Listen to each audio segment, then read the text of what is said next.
City of Atlanta is developing plans to create a 311 calling center that would allow residents to call the city to get help with specific non-emergencies. The high incidence of HIV and AIDS in Atlanta has prompted the creation of a new group, the Atlanta AIDS Partnership.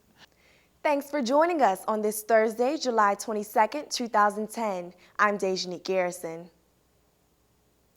39 high school juniors and seniors are attending the Emory University's Candler School of Theology 18th Annual Youth Theological Initiative Summer Academy. The program seeks theological justice through education. The students come from across the United States, the Bahamas, Mexico, and as far as Jerusalem.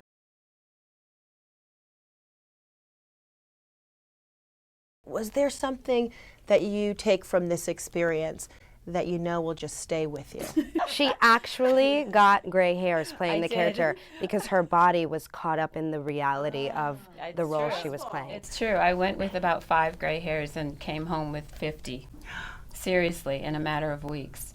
It was that intense, but it was that gratifying too. And I wear them proudly. What's your proudest moment? Looking back now 30 years. CNN? Yeah. Proudest moment was when we had exclusive coverage of the Iraq War. It was a war, live and in color.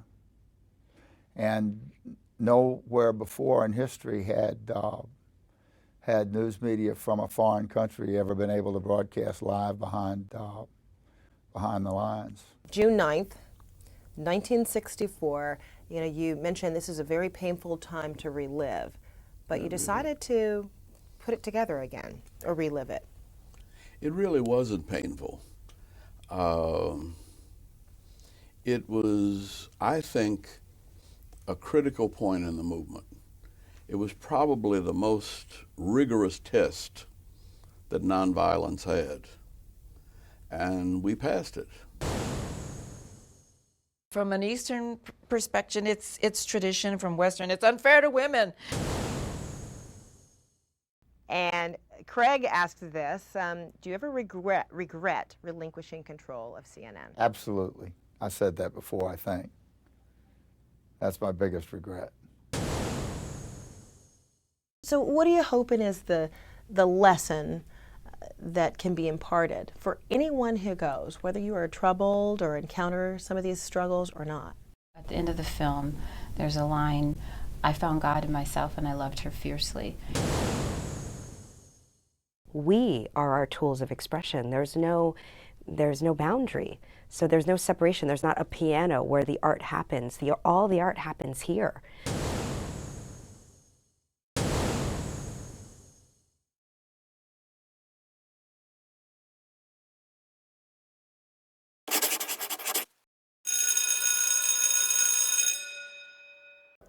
Here on the campus of Clark Atlanta University, the Student Government Association's Executive Board invites students to enjoy the Christmas holidays.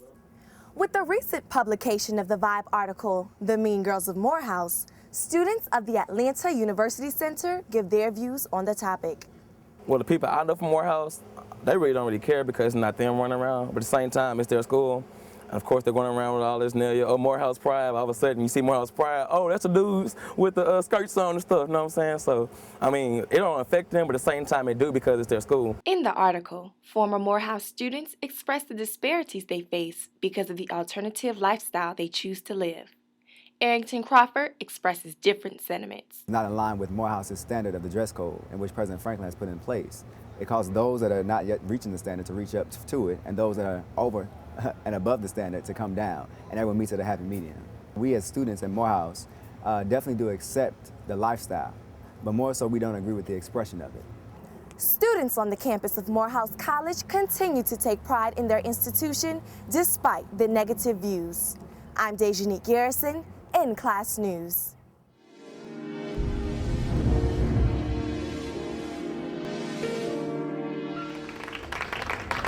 You see, we know because of your generation, we walk with privileges that back in the day my grandmama in Spartanburg, South Carolina would not have dreamed of.